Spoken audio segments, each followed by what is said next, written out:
ஒரு நாள் 2 தேவதைகளுக்கு சந்தேகம் வந்தது. உண்மையான பக்தி உடையவர் யார் என்பது தான் அது. நேராக இறைவனிடம் சென்று தங்கள் சந்தேகத்தை கேட்டனர். அப்போது இறைவன், தேவதைகளே, இந்த ஊரில் போய் யார் எனது உண்மையான பக்தன் என்பதை விசாரித்து வாருங்கள் என்றார். உடனே தேவதைகள் புறப்பட்டு பலரிடம் சென்று விசாரித்தனர். ஒருவன், நான் கோவிலுக்கு போகாத நாளே இல்லை, தினமும் 3 வேளை கடவுளை வணங்குகிறேன் என்றான். அடுத்தவன், நான் வெள்ளி செவ்வாய் கிழமைகளில் கோவிலுக்கு போவேன் என்றான்.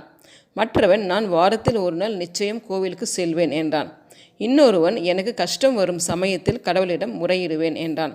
இப்படியாக பலரும் ஏதோ ஒரு சமயத்தில் கடவுளை நினைப்பவராகவே இருக்க, இதில் யார் உண்மையான பக்தன் என கண்டுபிடிப்பது எப்படி என்ற குழப்பம் தேவதைக்கு ஏற்பட்டது.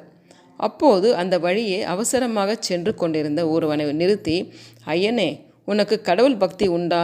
நீ எப்பொழுது கடவுளை வழிபடுவாய் என்று ஒரு தேவதை கேட்டது.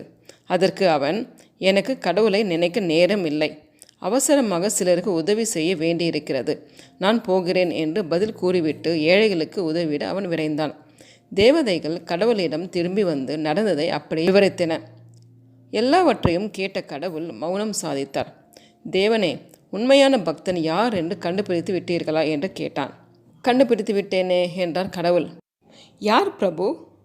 தினமும் 3 வேளை கோவிலுக்கு வருபவர் தானே என்று கேட்டன தேவதைகள். கடவுள் புன்னகைத்தபடியே, இல்லை இல்லை, கடைசியாக என்னை நினைக்கக்கூட நேரமில்லாது ஏழைகளுக்கு சேவை செய்ய ஓடினானே, அவன்தான். உண்மையில் அவன்தான் எனது உண்மை பக்தன் என்றார்.